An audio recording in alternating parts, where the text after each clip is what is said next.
জয়পুরহাটের আক্কেলপুরে স্ত্রী ও ভাতিজাকে আপত্তিকর অবস্থায় হাতে নাতে ধরে বাড়ির আঙিনায় দড়ি দিয়ে বেঁধে রেখেছেন স্বামী।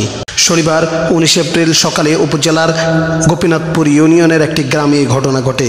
সরেজমিনে দেখা যায় বাড়ির আঙিনায় দড়ি দিয়ে খুঁটির সাথে বাঁধা আছেন এক যুবক এবং পাশে একটি লিচু গাছের সাথে বাঁধা আছেন এক মাঝবয়সী নারী।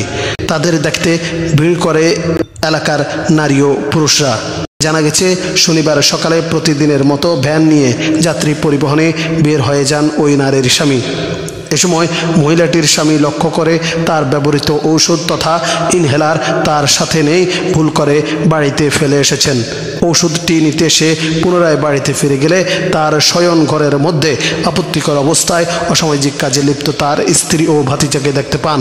এ সময় গ্রামবাসীদের সহায়তা নিয়ে তাদের হাতে নাতে আটক করে গাছের সাথে বেঁধে রাখেন তিনি। গ্রামের এক বাসিন্দা বলেন, অসামাজিক কাজে লিপ্ত হলে আপত্তিকর অবস্থায় তার স্বামী দেখে ফেলে, পরে তার স্বামী তাদের দুজনকে বেঁধে রেখেছেন।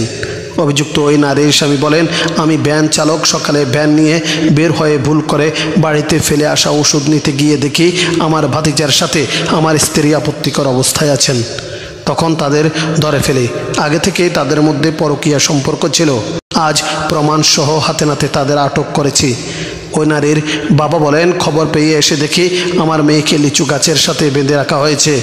এ ঘটনায় আমার মেয়ে তার স্বামীকে তালাক দিয়েছে। গোপীনাথপুর ইউনিয়ন পরিষদের চেয়ারম্যান হাবিবুর রহমান বলেন, ভাতিজার সাথে চাচির অসামাজিক কাজে লিপ্ত অবস্থায় গ্রামবাসী আটক করে এমন খবর পেয়ে সেখানে গ্রাম পুলিশ পাঠানো হয়েছে। মেয়েটি তার স্বামীকে তালাক দিয়েছে। পরবর্তীতে তাদের বিষয়ে সিদ্ধান্ত নেওয়া হবে।